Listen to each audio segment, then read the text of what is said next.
To the point programme में स्वागत है आपका। आज का हमारा विषय है स्नैपबैक मैकेनिज्म। आइए सबसे पहले जानते हैं ये चर्चा में क्यों है। हालिया खबरों के अनुसार फ्रांस, ब्रिटेन और जर्मनी ने चेतावनी दी है कि वे ईरान पर संयुक्त राष्ट्र के सभी प्रतिबंधों को पुनः लागू करने के लिए स्नैपबैक मैकेनिज्म को सक्रिय कर सकते हैं। यह कदम ईरान द्वारा 2015 के परमाणु समझौते का पालन न करने के कारण उठाया जा रहा है। बता दें कि समझौते के तहत ईरान पर लगे प्रतिबंध हटाए गए थे, बशर्ते वह अपनी परमाणु गतिविधियों को सीमित रखे। यूरोपीय देश यानी E3 ने अगस्त 2025 तक की समय सीमा तय की है। वहीं यदि तब तक ईरान अपनी प्रतिबद्धताओं पर वापस नहीं आता, जैसे कि अमेरिका के साथ परमाणु वार्ता शुरू करना, निरीक्षण की अनुमति देना और संवर्धित यूरेनियम के भंडार का विवरण देना, तो यह तंत्र लागू किया जा सकता है। आइए अब जानते हैं स्नैपबैक मैकेनिज्म क्या है।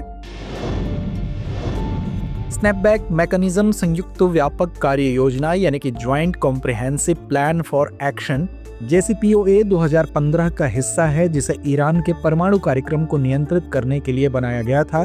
इस तंत्र के तहत यदि यह पाया जाता है कि ईरान ने समझौते की शर्तों का गंभीर उल्लंघन किया है, तो संयुक्त राष्ट्र के प्रतिबंध स्वचालित रूप से दोबारा लागू हो जाते हैं।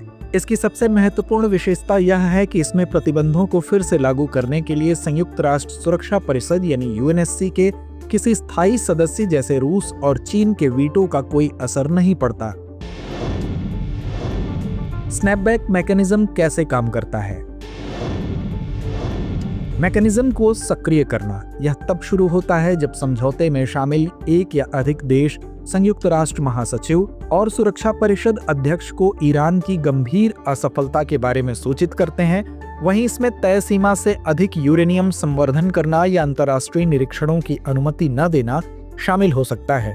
30 दिन की समय सीमा। मैकेनिज्म सक्रिय होने के बाद 30 दिन का समय दिया जाता है, जिसमें एक नया प्रस्ताव पारित कर यह तय करना होता है कि प्रतिबंधों से मिली राहत जारी रखी जाए या नहीं।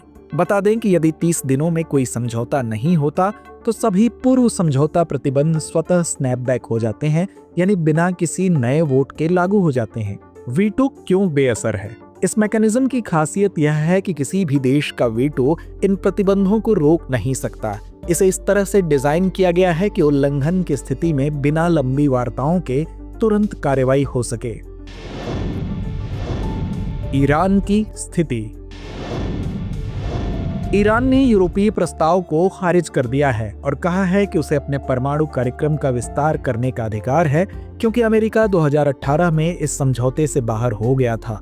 वहीं तेहरान का कहना है कि नए प्रतिबंध लगाना अंतर्राष्ट्रीय कानून के तहत अवैध है। ईरान ने यह भी चेतावनी दी है कि यदि स्नैपबैक लागू हुआ तो वह परमाणु अप्रसार संधि यानी treaty on the non proliferation of nuclear weapons यानी NPT से बाहर निकल सकता है।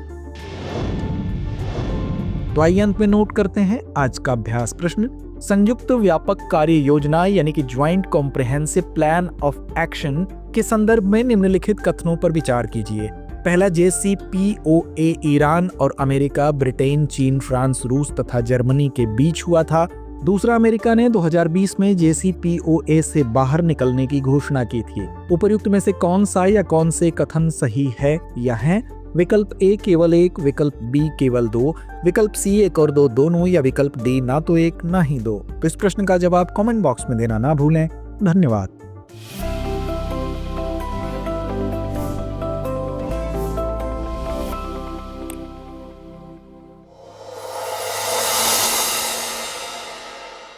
अब एग्जाम की तैयारी को और बेहतर करने के लिए हमारे चैनल को लाइक, शेयर और सब्सक्राइब करना ना भूलें।